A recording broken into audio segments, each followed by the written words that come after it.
All right, so it's no secret that the real estate prices everywhere, especially in Canada, even in Moncton, are higher than people feel they should be. And I would agree to a certain extent. But today I'm going to cover areas that I still believe have really good value. And I'm also going to go over areas that you should consider if you're looking at other more expensive areas. All right, let's start with number one. I'm going to go with the West End, and I don't just mean the new West End and the old West End. I also mean Fernwood and Centennial, the entire West End, all four of these subdistricts. Reason being is that this is a premier area in Moncton that is not priced like a premier area. You can get exceptional value, beautiful character homes, mature lots, excellent school zoning, and it's really, really convenient location being close to Riverview downtown and everywhere you'd want to be if you live in Moncton. Now, one thing that's pretty shocking is that the average price in the West End, despite being a premier subdivision, is under 350K for the median price. Now, keep in mind, a lot of these homes in the West End are older homes, smaller, and are priced that way for a reason.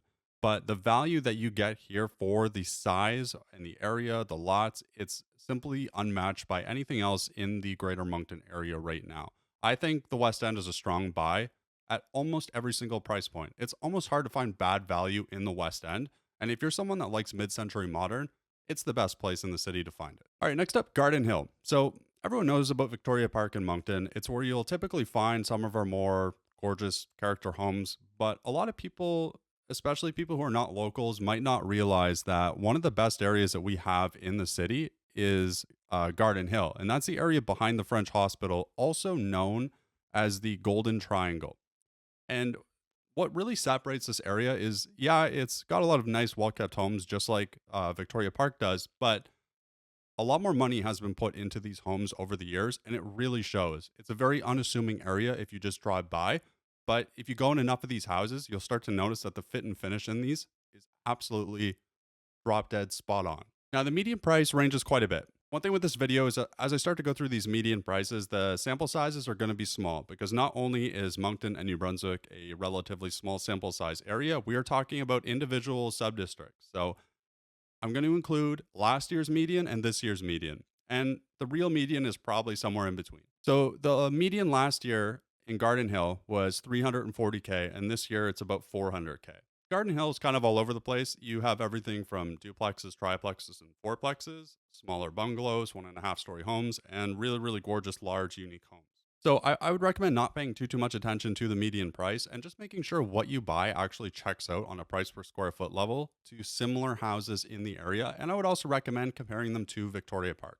Victoria Park is a little bit cheaper overall than Garden Hill, but I think Garden Hill actually has better value. Garden Hill is particularly good if you want a character home, which means you also understand the risks of a character home and don't want to compromise on things like school zoning, neighborhood, and even walkability. Number three, Cap Palais. So Cap Palais is recently been amalgamated to Cap Acadie, but right now I'm just going to talk about Cap Palais. Cap Palais is a really good area if you want something like Shediac, but you don't want to pay Shediac prices. It's also good if you like Barachois, but don't want to pay Barachois prices. Barachois is a much more high end area than I think a lot of people might realize. And you only really start to notice that once you start looking at houses in Barachois and especially the waterfront properties, which have really gone up in value by substantial amounts. It's always been a higher area in Barachois, and it definitely makes a lot of sense. But I have always felt that the values in Cap Palais far exceed the values in places like Barachois, Shediac, and even Shediac River. So Cap Palais, it's just really a great alternative if you want that sort of coastal lifestyle and you want to save a little bit more money.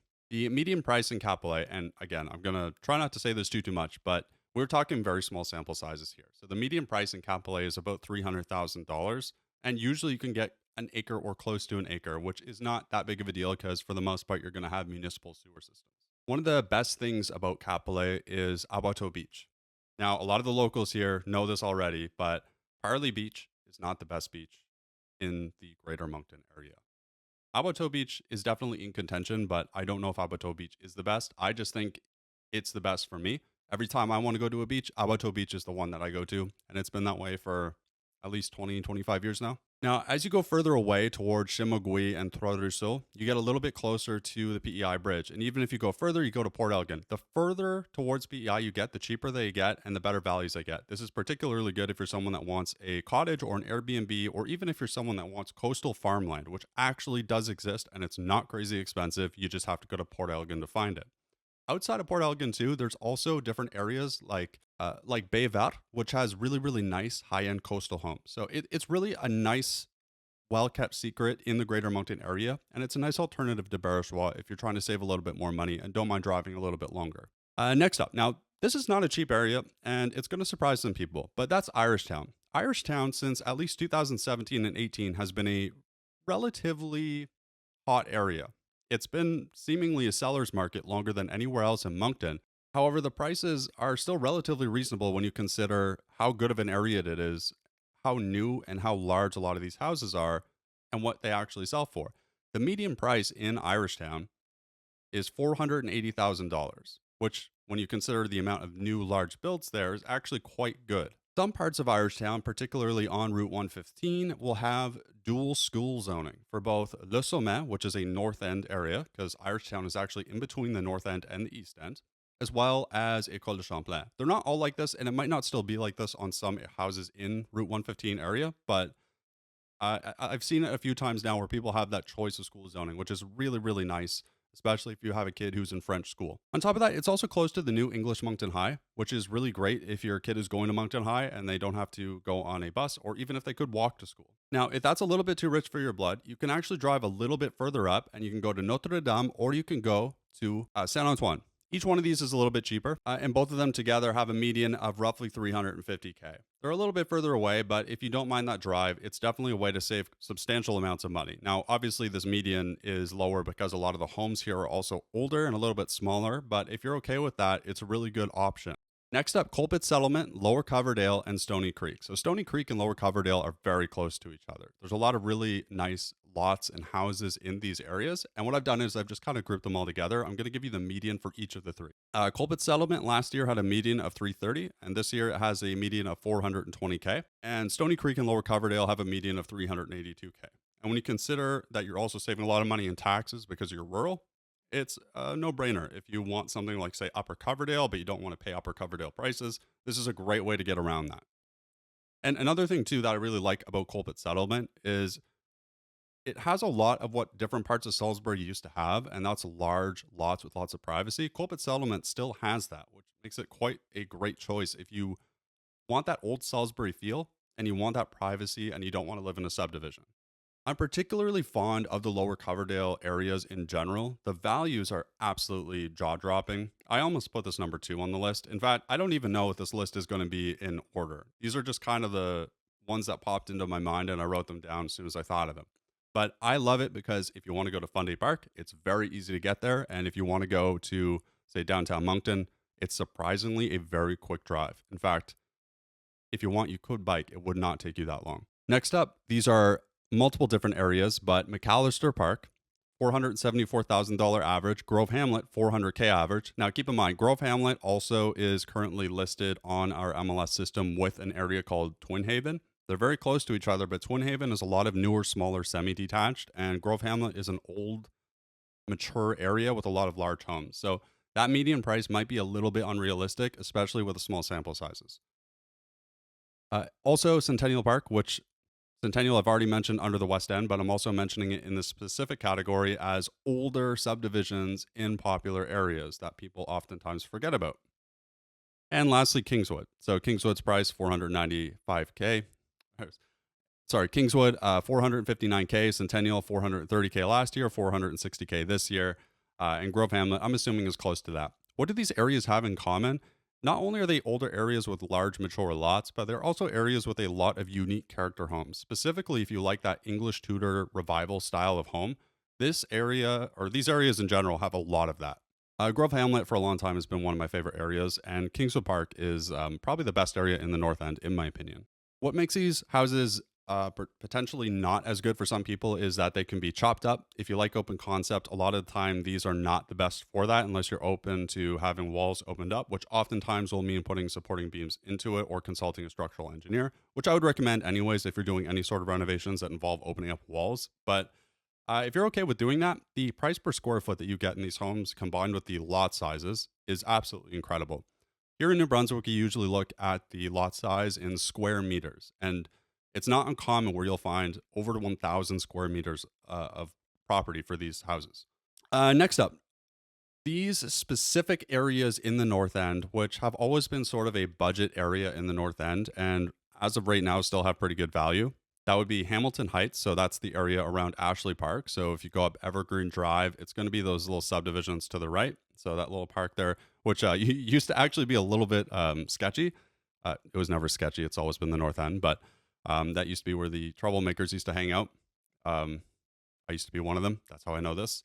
Uh, that area in general is really nice for value. You're actually right on the outskirts of Kingswood Park, which really you're paying a fraction of the cost for Kingswood Park to have a lot of the same stuff. And all of these streets are basically low traffic streets, which I love, especially in the North End.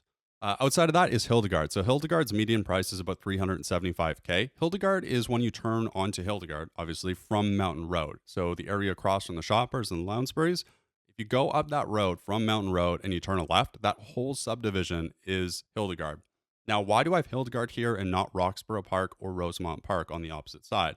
Rosemont Park is a high end area and it's priced like a high end area.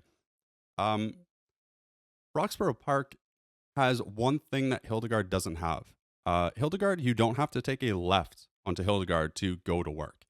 If you live in Roxborough Park, you have to take a left onto Hildegard, which is really not fun to do when traffic is busy. So Hildegard has a few different ways to get in and out of the city. It's overall a really convenient location and it's priced much cheaper than I think it should be. And it's really a strong buy. It's got everything you love about the North End. The lots are a little bit more clear cut, and it's maybe not as nice as other parts of the North End, but North End in general is quite good. And I think you're buying low in this area. Two more ones. So Mapleton East, 391 to 446K. So it ranges quite a bit in Mapleton East. So that's when you're going out the Trans Canada and you're turning on a Mapleton. You can go left or right. If you go right, so that's where the new Denny's is going. You can turn right on Queensway. That's an older part of Mapleton, or you can keep going further up and take a right. So streets like Reginald, all of those streets are newer. So you're going to see a big difference in the median price.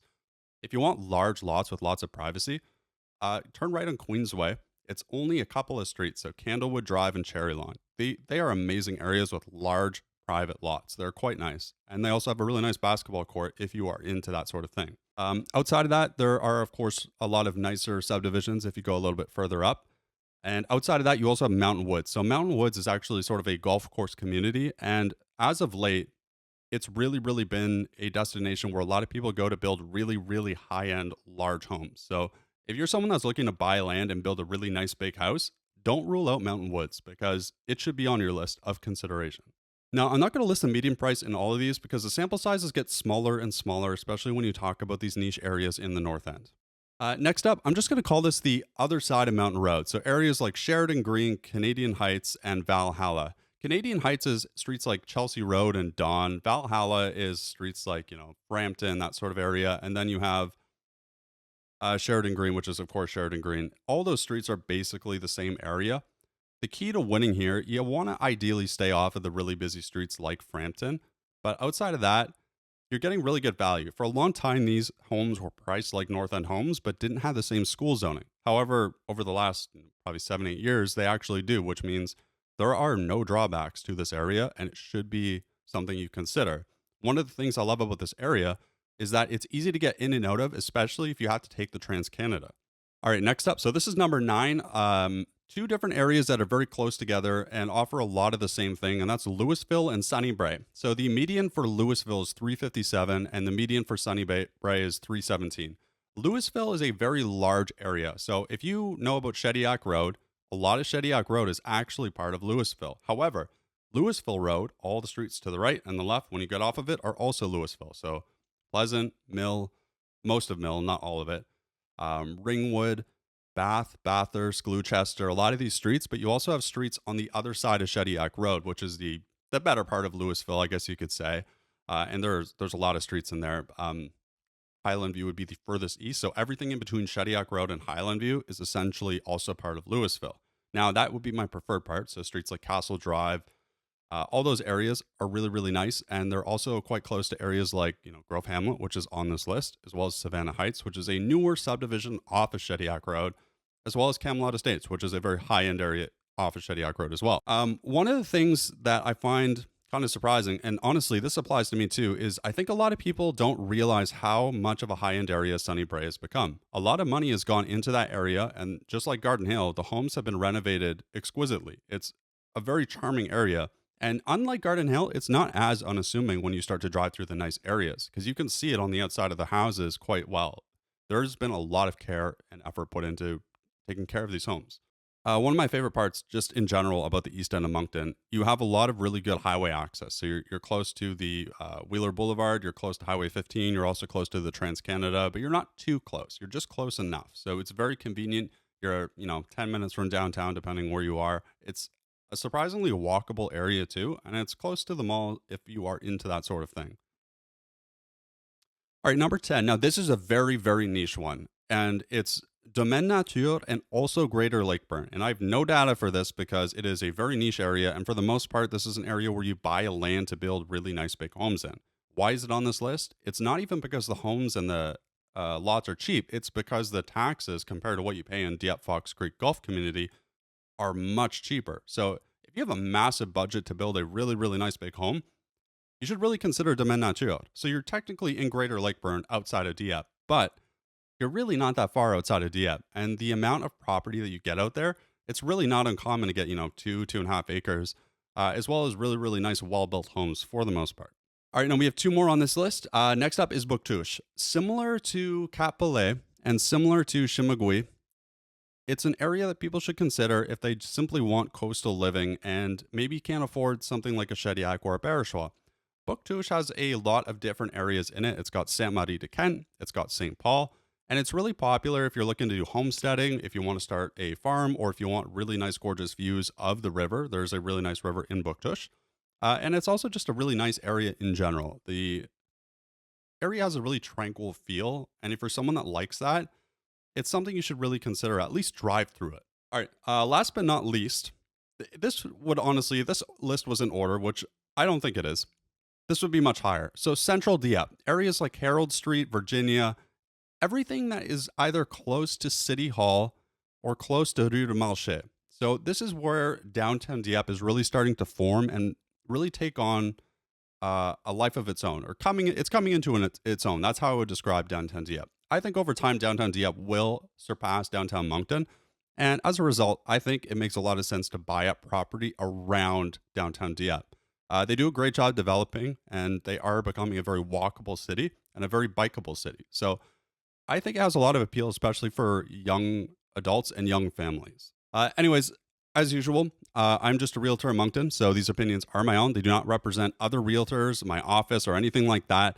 Even though this is real estate advice, it might not be applicable to your situation. So make sure you consult a relevant professional prior to making any decision regarding real estate, your home, or your finances. Please give me a like and subscribe. If you feel I've left out any areas, please let me know, and I'll make sure I cover them next time. Thank you very much.